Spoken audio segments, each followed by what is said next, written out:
Hello and welcome back to another Arbaki's commentary. I'm Arbaki's the Fire Mage. Today in the bottom right corner we have RoXLiveZerg playing as Zerg. Up in the top right corner we have the Yellow Terran Beastyqt. They're playing here today in GSL version of Crevasse. It has the standard 8 mineral patches, 2 geysers. There's a safe expansion to the side, which is only vulnerable to various types of harassment, such as reapers hopping off the cliff or any type of drops. It has six mineral patches and a single rich Vespian gas, which gives you additional gas per trip.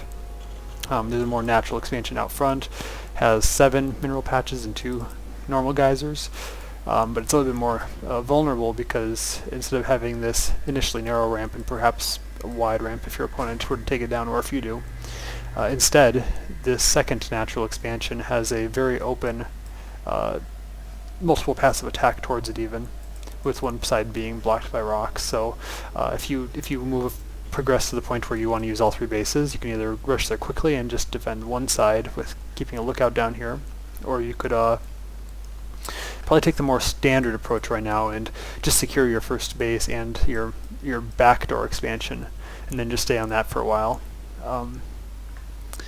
So yeah, we don't have much going on right now. The Zerg is flying his overlord up to look at Beastyqt, and he's also sending out the normal drone scout because he doesn't know where he is yet.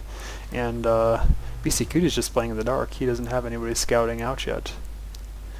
So about my channel, I guess I'm just going to talk about this a little bit. I'm not sure exactly what I'm going to be doing with it, how much StarCraft commentary I want to do, because I don't think that I'll ever be anywhere as good as some people are just giving shoutcasts. I'm not going to be any Total Biscuit or Husky StarCraft. So I need to figure out exactly what I want to do to make my channel interesting for anybody that wants to tune in and listen. But one thing maybe I'll do is I'll do more of a day 9 approach, where I don't just watch the replays and comment on them and cheer on like a sports announcer, but rather I'd like to analyze the gameplay a little bit, kind of say, like, if you're in this position, what is the right way to approach it? And after people have done their different attempts at it, I'd like to be able to reflect on it, look at it, and say, was this a good exchange for the player? Should he have done something differently, or not even begun the exchange because it wouldn't work out for him? So I think I'm going to try that a little bit this commentary. I might be fast forwarding a bit because I'm not sure what level of players these are. I think that I've heard of these guys before. Beastyqt definitely sounds familiar, although I'm not sure if I've ever heard of RoXLiveZerg. So I think it'll be a fairly high-level match, but I'm not sure if these guys are grandmasters or not, if they're professional players or not. It looks like we have some early pressure coming from Beastyqt. He has 2 barracks that were churning out Marines non-stop. It seems like he may have cut production so he could get out his command center. But he was just feigning Spire. If he does build a Spire, you want lots of Marines, because Marines are very cost-effective. So you have a very difficult decision playing in the dark, so it pays off to do more than guess. Sorry, I'll pull up the production tab so we can see the production tab, key letter D, so we can see what's coming. So we have stim packs coming pretty quick.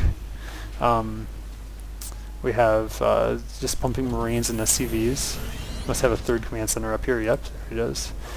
He's also getting out an engineering base so we can start getting some upgrades going, which is really important if you want to stick with this MM ball, or maybe even MMM ball. Oh, so here we have some harassment from the Mutalisks. So it's a really precarious position whenever you have Mutalisk harass versus Marines, because on the one hand, Marines are pretty easy to outrun. You can take different paths and get away from them pretty easily, and then your Mutalisks have a lot of power. But on the other hand, Marines only cost 50 minerals, and Mutalisks cost 100 minerals and 100 gas.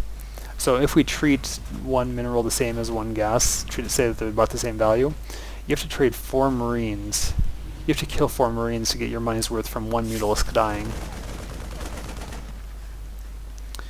And that's pretty hard to do. Like, it's easy to pick off 1 or 2 Mutalisks just with a stim and shoot, then 2 just pop sometimes. And similarly, missile turrets, they only cost 100 minerals, and you can usually, even if a Flocking just flies up and tries to pick one off, you can usually get about 1 Mutalisk for 1 turret, so that pays off for itself. But the advantage is that once the Zerg has taken down those missile turrets, if the Terran doesn't respond, then the Zerg can freely just start attacking SCVs, and then it's much more valuable to kill an SCV than just 50 minerals worth, because the economy of your opponent also suffers. Not only does he no longer have that 50 mineral SCV, but he also isn't making any more income from that SCV. So that's the objective whenever you have a muted ball. You want to run in, pick off some tech structures, do whatever you can to slow down your opponent. So that was a really good trade. Killing off a tank is about the same as killing 1.5 mutalisks. So now if you were to lose 2 mutalisks, I would say that's a good trade. And also there's some issues, kind of like when you see Colossus and they start to get lots and lots of them. Like 4 Colossus is much, much more valuable than 2 Colossus, like more than twice as valuable. Because you can grab like 3 or 4 Vikings and pick off 2 Colossus pretty quick. But if you have 4 Colossus, even if you are picking off the Colossus in a sense, they're still killing a lot of your units in the meantime. And the same way is kind of true for tanks. 2 tanks you can swarm it up with Zerglings and kill off the tanks, but if you have 4 or 5 tanks, they can just be a total meat grinder. All the Zergs can die before they get up close. So anyway, back to the game. Beastyqt has got RoXLiveZerg in a pretty precarious position here.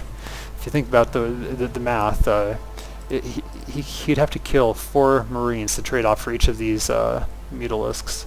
So if you have 10 mutalisks up here, you have to kill 40 Marines to make them worthwhile. That's not going to happen. These Marines right here can kill these mutalisks, and there's not even 40 Marines here. There's just 18. So what are you supposed to do?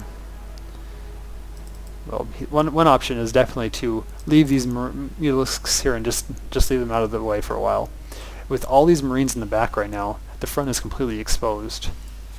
He could run up a big swarm of Zerglings. It would be a little tricky to pick off these tanks. The Marines would probably micro back to the back. But then he'd probably have to pull the rest of his Marines up front. Looks like 3 mutalisks just got picked off there. We're down to just 7, so yeah. So that was a pretty costly exchange, but he was able to save some, so, c'est la vie. Better than if he had just suicided them and just killed a few Marines, because now he has these guys left and he can continue to harass. So now if he pushes in the front, he can harass in the back at the same time, although it's becoming more and more difficult. Might be able to send the mutalisks in here and kill the refinery and have the glaives bounce and kill a couple of SCVs. He can also pick off this command center, but otherwise he's kind of limited in what he can do. But he's definitely doing the smart thing. While he had all the Marines in the back and was keeping them busy, he expanded twice. And this is kind of a weird expansion decision for a Zerg. Usually Zergs do not want to get closer to their enemy because when a Terran goes heavy into mechanized units, into factory units, they're immobile. It's hard for them to move around quickly. So the best thing you can do is spread all over the map so that even if they want to pick you off, they can't because you're too spread out. And here we go. Here's some good mutalisks. Crevasse picking off the command center. Not quite picking it off, I guess. Ooh. So yeah, it kept him busy. It stopped the push there. That bought the Zerg some time. It was not cost effective, but hopefully it had some strategical effectiveness to it. And in the meantime, he's burning down all the medevac energy, forcing this dim, causing the medevacs to start healing. The lower they are, the better, although they're pretty high right now, so it's going to be hard to spend all the mana, all the energy on them. But here comes the real push, and hopefully Beastyqt has the plan of healing this thing up, repairing it, and making it into a planetary fortress to establish a good forward position. One thing I'd like to see more of out of Terrans is getting the upgrade at the engineering bay, if I can find it. I should probably watch this right now. So there's some good backwards harassment, pulling the Marines out, forcing a scan. That's great. That's another 300 minerals or a scan later on that's spent. This is a really bad position for the mutalisks. That's a lot of money gone to waste. I'd like to see more Terran players get that planetary fortress, upgrade the armor structure so it's harder to kill off the planetary fortresses, and get it extra range. Basically make the planetary fortress into a very strong forward unit. 2 armor goes a long way to stopping Zerglings from hurting you. So the Zerg can still perhaps take down your planetary fortress by just sending in a bunch of banelings, but it's just difficult to do. Oh, and this is a really bad position for the Terran. He was caught unsieged. But as long as he can pick off these, wow, yeah, as long as he picks off the banelings before the banelings reach the Marines, he's in good position once again. Oh, that's it. The Zerg just gives up. So just to recap this game really quick, the Terran quickly took a second expansion and walled off. He put up some forward pressure in the middle, just a few Marines, kept the Zerg back in his base.